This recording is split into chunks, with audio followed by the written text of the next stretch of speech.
I'm Sparky Smith, a dog psychologist and expert in human change and systems thinking.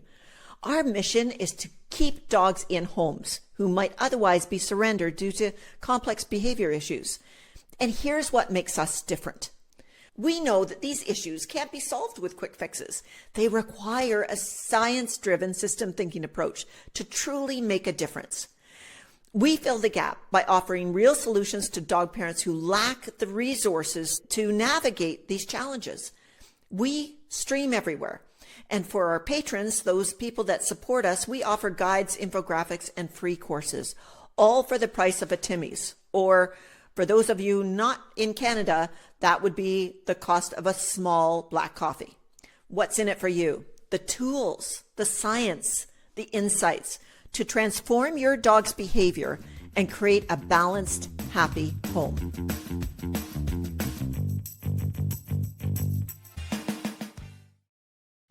Does this guy look like he's managing your dog's stress well? Not quite, right? That's Conrad, your dog's executive function. Think of him as a coach on the sidelines who's supposed to keep things under control, but right now he's taking a nap. And when Conrad's not paying attention, guess who's picking up the slack? That's right, Tom, your dog's emotional responder. Tom's running around in your dog's brain like mad, trying to keep everything together, but he's overworked and exhausted. With Tom in overdrive and Conrad snoozing, your dog's reactions go through the roof, barking, lunging, overreacting to everything. It's chaos, plain and simple. But here's the good news. By the end of this episode, we'll explore how recognizing Conrad's state, whether he's alert or snoozing, can help us give Tom the break he needs. Once we help Conrad wake up and take the reins, your dog will regain the calm and control they need. So stick with me as we talk about how to get Conrad back on track, woken up, and bring balance to your dog's reactions. In this episode, it might be helpful to have a pen and paper on hand for taking notes. But if you're driving or on the go, don't worry. You can always check out the moments list in the episode description to easily revisit key lessons and instructions later. Now, patrons will benefit from guides supporting this episode. And if you're interested in supporting this channel, check out our Patreon link below. Trauma in dogs is complex and varied, and it doesn't always look the same. Maybe you've adopted a dog with a troubled past, or perhaps a dog has lived through a stressful environment marked by instability, mental illness, or harsh treatment. In some cases, trauma stems from subtle ongoing dysfunction within the home, leaving your dog confused and anxious. But whatever the cause, trauma can profoundly shape your dog's behavior, affecting their ability to trust, feel safe, and interact with the world around them. Through my work with dog parents, I've seen how trauma unfolds in different ways. Some dogs becoming hypervigilant, constantly scanning for dangers, where others withdraw and become distant or fearful of their surroundings. And sometimes trauma surfaces in unexpected bursts of aggression or extreme anxiety. These behaviors are not signs of a bad dog. They're responses to overwhelming experiences that your dog may not have the tools to cope with. I also see dog parents who are surprised to learn their dog is showing signs of clinical trauma responses that they just thought were bad behaviors. Parents can then feel saddened. Sometimes they feel guilt, sometimes shame for being misinformed in their approaches to dog care. But they can also feel reaffirmed that they are providing a safe home free of stress to a dog with a poor past. Now, given what we've just discussed, let me ask you this. Have you ever wondered if your dog's unexplained behavior could be linked to past trauma rather than a training issue? Now, by the end of this episode, you're going to learn how trauma impacts a dog's ecosystem, how to recognize the signs of trauma, and be given an opportunity to have your dog assessed for potential trauma. So what is trauma? Well, trauma is any experience that overwhelms a dog's ability to handle stress, and it can come from many sources, whether it's a one-time event or a series of stressful interactions. The truth is, trauma could be the unseen force at play, reshaping your dog's behaviors in ways that are difficult to understand, but are crucial to address. And it's tempting to focus only on the behavior we see, but every aspect of the dog's life is impacted. Okay, so trauma, again, is any experience that overwhelms a dog's ability to cope. And it can range from physical harm, like injury or abuse, to emotional harm, such as neglect or abandonment. While we often think of trauma as a single devastating event, it can also be the result of smaller but repeated stresses over time. Research by Suter et al. 2016 shows that traumatic experiences can leave a lasting impact on a dog's behavior and well-being, particularly in breeds that may be more vulnerable. And to make it even harder, trauma doesn't have a single face. Some dogs might become overly cautious, refusing to engage or explore, while others, they might exhibit unexpected bursts of biting or growling. Dogs are similar to children who've experienced trauma in this way, that they may both withdraw or act out after trauma. And like children, dogs react to stress based on their individual temperament, history, and environment. And I don't mean to draw direct parallels between a child's brain and a dog's brain, because they are different, which I go into later in this episode. But in some ways, it helps us to recognize that the trauma a dog goes through is similar to what a child goes through in some ways. However, unlike children, dogs cannot communicate the complexity of their experiences, so it makes it so much harder to understand the full scope of their distress. And let's face it, advanced psychological therapies are not in place like they are for children. So we must turn to systems thinking, because its power is in taking complex problems and simplifying them and finding solutions. And that fits our criteria. If you remember from episode 1, a complex problem or a persistent problem is not one that's easily solved. Okay, so given this, could it be that your dog's unpredictable behavior is actually a sign of trauma? Could it be that it's their way of asking you for help, even if they can't communicate it the way we expect? What we may be missing when we see their actions as just bad behavior is the fact that there could be deep-seated trauma. So now that you know this, what do you think about the idea that your dog's behavior is a piece of a much larger puzzle? But trauma impacts everything about a dog. And to understand it fully, we need to look at the entire system, from the cellular level of a dog to the cultural factors that influence how dogs are treated. And each level affects the others, creating a complex web of influences that shape a dog's experience of trauma or recovery. So let me paint you a picture, okay? So imagine your dog's life as a puzzle with different pieces coming together. Let's explore how these interconnected systems work together and shape the resilience of our dogs to recover and manage unexpected traumatizing events. And this brings to mind a question.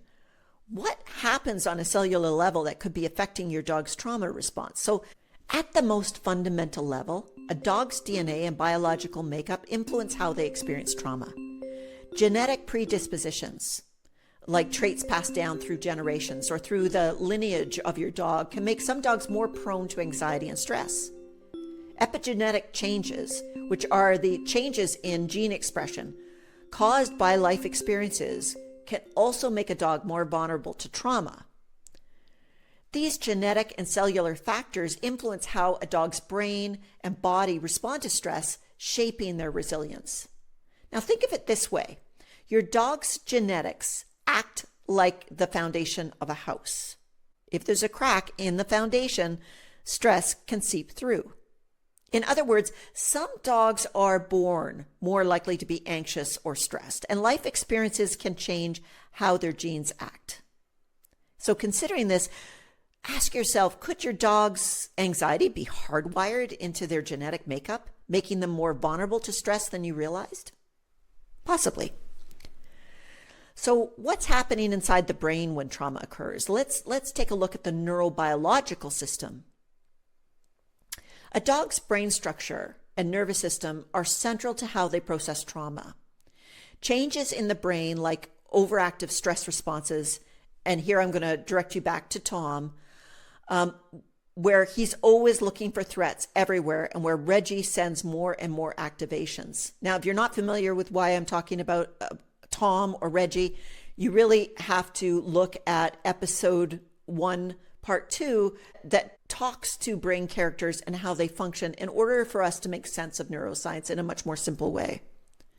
So Reggie, who controls the nervous system and is responsible for the fight or the flight or the freeze response, which we also call the red and blue pathway, become hyperactive in traumatized dogs, making them more sensitive to triggers.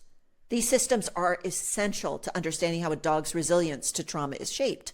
But what happens when Tom becomes overprotective and sees danger when there isn't any? That's when your dog's reaction might seem unpredictable.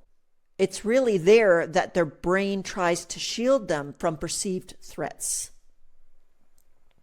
In simple terms, trauma changes how the brain, Reggie, Tom, Conrad, Viv, work, and it makes them more sensitive to stress.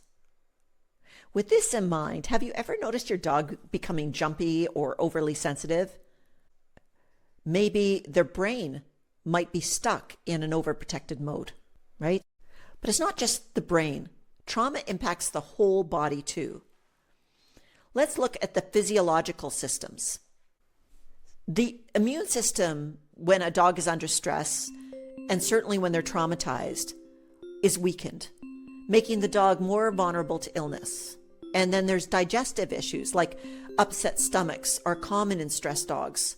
I see this all the time in my practice, where a dog has multiple problems with their stomach and their digestive issues. Then there's cardiovascular health, which can also be affected as chronic stress puts pressure on the heart. Then there's hormonal imbalances like elevated cortisol levels, and they are often the result of prolonged anxiety. What if I told you trauma even disrupts sleep? Now, this is one often overlooked issue, sleeping difficulties.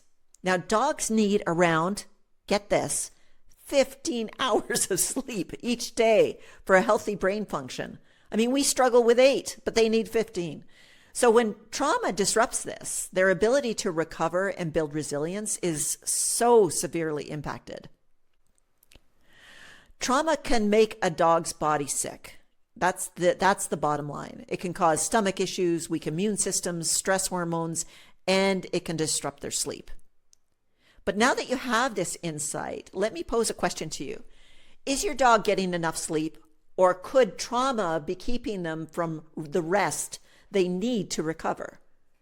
Now, I have to talk to you about deep quality sleep, because this is where a dog wouldn't notice you getting up and leaving. This is where you see them snoring or twitching or having a dream. This is deep quality sleep. It's not dozing with one eye open, right? So as you look at your dog's sleep after this podcast, consider if it is really deep quality sleep, because it's great to measure it, because we're always looking at 15 hours of sleep being the gold standard, but I'm even comfortable with 12. The thing is that many dogs with trauma are not sleeping nearly that much. Now let's take a step back. Think about how you feel when you're running on just a couple hours of sleep. I know for me, I am grumpy and irritable and I can't think. I can't connect the dots. So for a dog, it's much worse. Simply stated, trauma affects how a dog feels and behaves.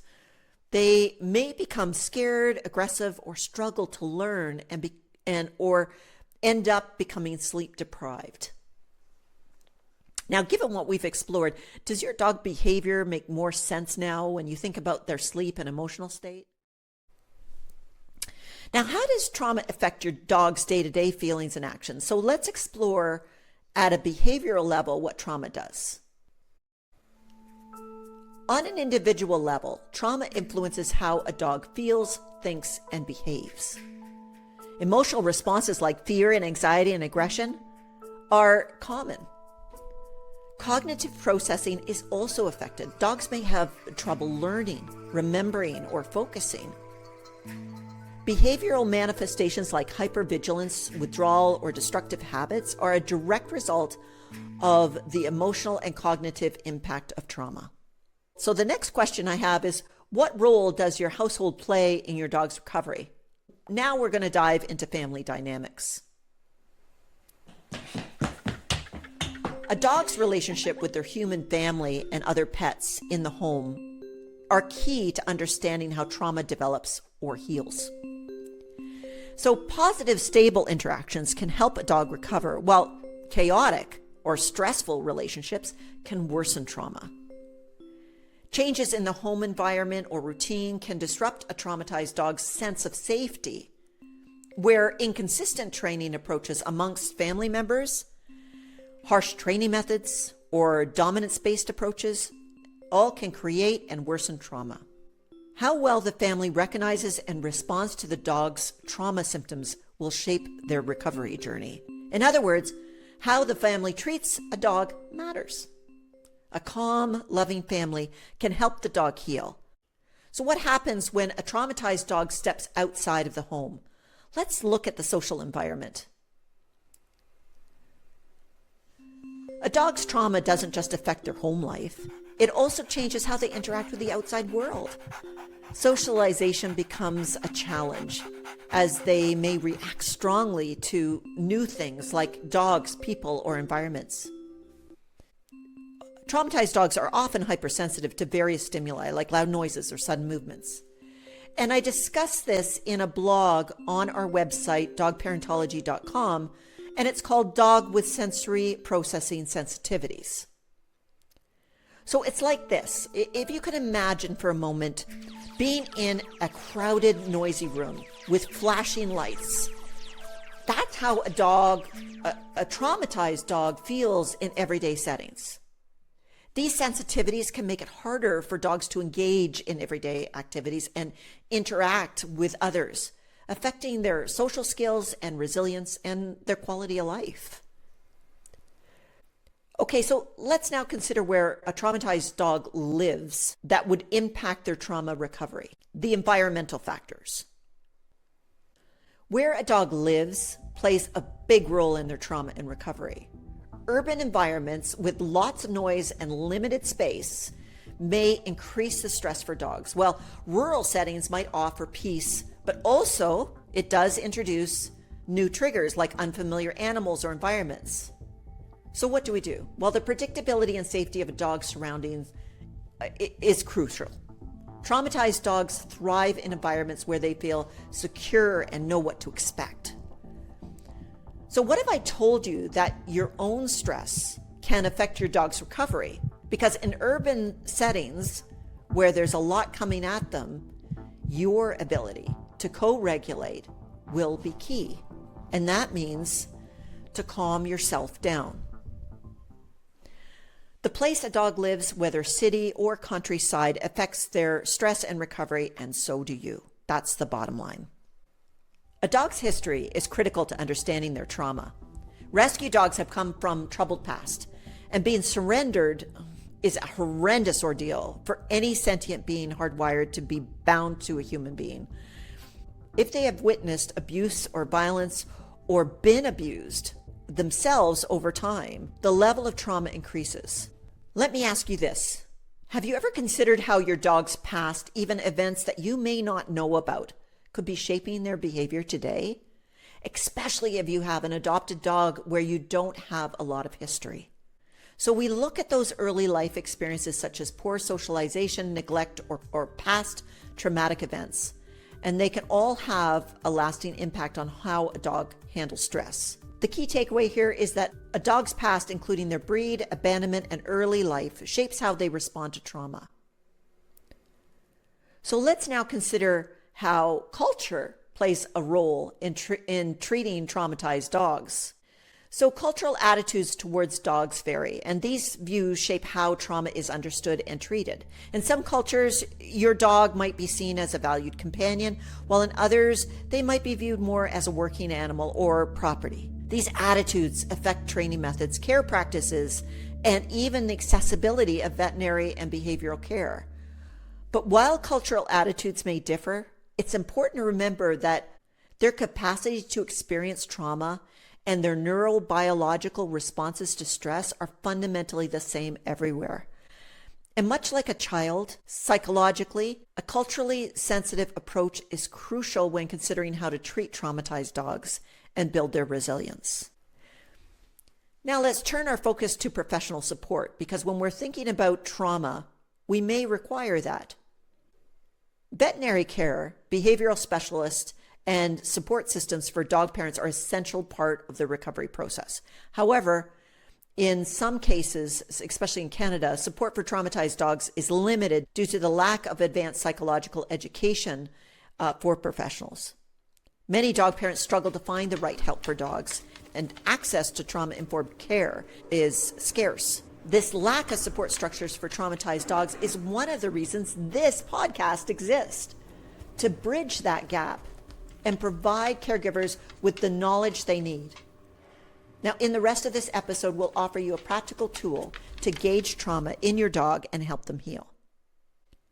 So far, we've discussed different systems that can support your dog. Veterinarians, behaviorists, trainers, but here's something you need to know. If your dog has experienced trauma, it is certain that their executive function has been impaired. That means their brain has room for development. Now, this is crucial insight because while we often focus on behavior, the real issue lies deeper in the brain's ability to regulate emotions, make decisions, and control impulses. And that, if it rings a bell, is Conrad, right? It's the character that we've introduced as Conrad. He's the executive function. And Tom impacts Conrad and how he functions, especially the areas responsible for making those decisions. When Conrad is impaired, your dog loses the ability to regulate emotions, control impulses, and adapt to stress. Trauma forces Tom, the part of the brain responsible for detecting threats, to work overtime, leaving your dog stuck in a constant state of stress. The unpredictable behavior you see is a direct result of this neurological imbalance. What makes this complex is that trauma impacts on Conrad, or the executive function, can vary depending on your dog's age, individual resilience, and environment. So some dogs may show subtle signs while others may struggle more visibly. But make no mistake, trauma affects the brain and specifically the executive function, even if the signs are hidden or only appear in certain situations. So what if you long suspected your dog has been traumatized? And you've had trainers, calming techniques, and even medications that have never truly resolved the issue? Well, you can think now, is there something deeper that still hasn't been addressed? And what if the answer lies within all those system layers we just reviewed? And what if instead of just treating the symptoms, I could focus on the specific neurological key that could help heal my dog's trauma for life? Well, that's what's coming up. So let's just pause for a moment, because what we're doing here is urgent. Dogs are being surrendered every day due to behavior issues that can be solved. But without the right support, they end up in an overtaxed system, often facing uncertain futures. This is where you come in. By subscribing, liking, or becoming a patron, you're not just supporting this podcast. You're actively helping to keep dogs in loving homes. But first, let's determine if your dog could be traumatized by asking, what does Conrad look like when he's impaired? So trauma often hides behind common behaviors, making it difficult to spot. The signs can be subtle and easily mistaken for other behavioral issues. And unlike children who are traumatized and can tell us what's going on, dogs can't. They can't tell us what they're going through. So I'm going to give you a series of discernments, things that you can think about before you look at the signals to determine whether it could be a trauma-based signal. The first discernment on your part is to ask yourself, have trainers, calming techniques, or even medication truly resolved the issue? That's number one. And if the answer is no, then signs to look for include withdrawal, aggression, or changes in behavior that were not there before, like new habits. The second discernment is if you already know your dog came from less than ideal circumstances. The third is to reflect on circumstances that would not be trauma signals, like pain or the normal developmental behaviors of puppies or adolescent dogs, because puppies and adolescent dogs are maturing and they're trying new things out. The fourth is to consider if your dogs may be from a working line, especially challenging when you have a mixed breed. We don't know which genes are the most powerful in the dog. However, as dog parents, you must understand that a working line dog, it's not a pet dog. And in keeping a genetically wired dog who needs to work as a pet is like having an Olympian on your couch and you say, would you like to go for a calm walk, where all they want to do is work out hardcore. Now, the fifth discernment is it a genetic trait? And the only way to tell that is if you've met the mother of the dog. You're looking for behaviors that signify trauma that she's experienced or anxiety that she may have passed on to the dog. These are some of the ways to determine potential trauma in your dog. Okay, so now I'm going to tell you about some of the signs to determine potential trauma in your dog, but use those 5 levels of discernment first. So if you have a dog that's hypervigilant from the early days of you having your dog, meaning they're constantly scanning for danger, or they withdraw, they become distant or fearful of surroundings, unexpected burst of aggression or growling, and extreme anxiety. Despite growing awareness of canine trauma, the current approaches to treatment often miss the mark because they fail to consider the complexities that occur between a dog's biological, emotional, cognitive, and environmental factors. That is why I created the NeuroBalance Wheel, which I'm going to tell you about now. It's specifically designed to develop Conrad, strengthening your dog's executive function so they can heal from trauma and relieve Tom from constantly carrying the burden. By focusing on developing Conrad, you can make the biggest impact on your dog's recovery and long-term emotional stability. The NeuroBalance Wheel addresses those underlying neurobiological and emotional dysregulation that drives these behaviors. So it's what's missing from what we have today is a comprehensive systemic gauge for dog parents that anyone can use regardless of background or circumstances. Now, I'm going to be providing this to you and explaining it to you in the next section. I just ask that you help out other dog parents by subscribing to your channel, allowing others to know about us so we can keep dogs in homes. This is all about you, the dog parent, being given a tool that evaluates not just dogs' outward actions, but the internal processes that shape the ability to recover from trauma. Let's start with step 1, understanding the 6 key indicators. Now, what you want to do is have your pen and paper ready as we go through these 6 factors. With each of these factors, we're going to use a scoring system of 1 to 5, where 1 is poor or limited or low, and 5 is great or good or fantastic, right? So the first one is impulse control. The question we ask here is, can your dog stop and think before acting, or do they react impulsively? 2, movement. Is your dog's movement calm and controlled, or are they frantic and unpredictable? 3, ask for assistance. Does your dog seek help when they're unsure or stressed, or do they isolate and try to handle it on their own? 4, delayed gratification. Can your dog wait patiently, or do they act impulsively when they want something? 5, working memory. Does your dog remember what they've just learned, or do they frequently forget what you mean by your request and lessons? 6, flexibility. Can your dog adapt to new situations or changes in their routine, or do they struggle with anxiety and resistance? Step 2. So now that you have those factors, you're going to observe and evaluate. So we're going to observe your dog's behavior over a few days or during specific scenarios, paying attention to how they respond in each area. Use the 1 to 5 scoring system that I mentioned to evaluate each factor.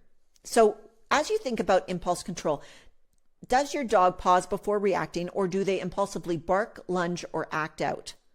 So 1 would be like reacts immediately and without thinking, where 5 is they consistently stop and wait for cues before acting. Okay, next is movement. Are your dog's movements smooth and controlled, or do they seem anxious, frantic, or hyperactive? So 1 would be like frantic, jittery, or excessive movement, where 5 would be calm, smooth movements even in a new situation. Okay, let's look at asking for assistance. Does your dog look to you for guidance when they're stressed, or do they try to handle it alone or avoid the situation? 1 would be isolates, like avoids eye contact or does not seek help. They basically are making decisions on their own. 5 is to consistently seek guidance and reassurance from you. Okay, delayed gratification. Can your dog wait when they want something, like food or attention, or do they immediately act out? So 1 would be unable to wait. They act impulsively when they want something. And 5, they can wait calmly, even when they're excited. Okay, let's look at working memory. Does your dog remember what you mean by a request or a previous lesson? Or do they often need repetitive retraining? So 1 could look like that they're frequently confused, that they don't understand. And 5 would be that they retain it and apply lessons well. Okay, let's look at flexibility. Does your dog adapt to new environments or changes in a routine, or do they struggle with stress and anxiety in new situations? So 1, there would be like highly resistant to change, and they react with stress and anxiety. And 5 would be adapts well to new environments or changes in routine. Okay, so step 3, what we're going to do is we're going to score each of the indicators. So once you've observed your dog in each area, you're going to assign a score between 1 to 5 and be honest with your assessment to gain the most accurate understanding of your dog's current state. Okay, let's move on to step 4, analyze the scores. Once you've scored each of the 6 factors, review your dog's results. Scores of 4 or 5, well, your dog is doing well in this area and shows signs of recovery or stability. And Conrad is there and working well with Tom. But scores 1 to 3, your dog may be struggling in this area and indicating emotional or neurological imbalances that need attention.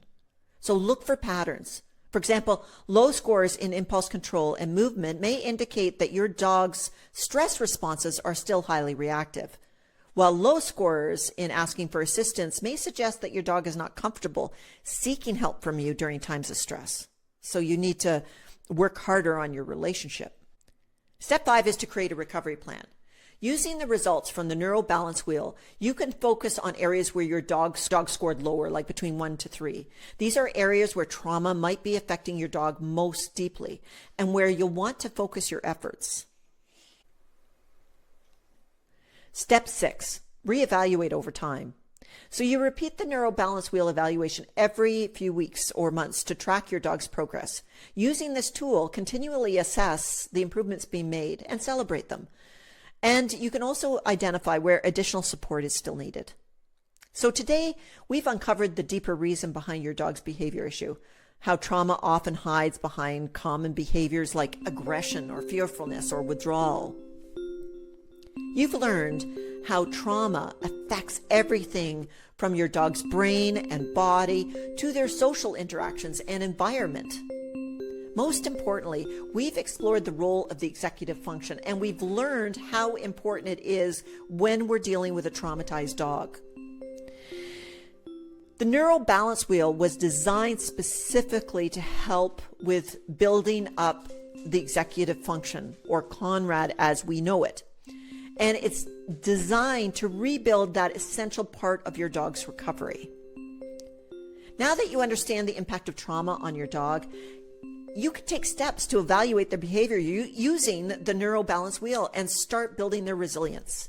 Use the 6 indicators we've covered today: impulse control, movement, asking for assistance, delayed gratification, working memory, and flexibility to get a full picture of where your dog needs support.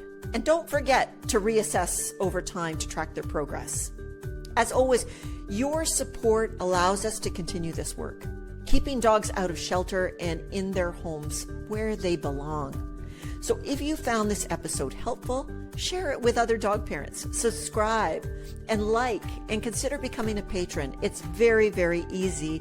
And that simple act of kindness keeps dogs in homes. You know, I know this. Together, we can provide dogs with the tools they need for recovery. Thank you so much for listening, and I look forward to hearing about the progress you make with your dog.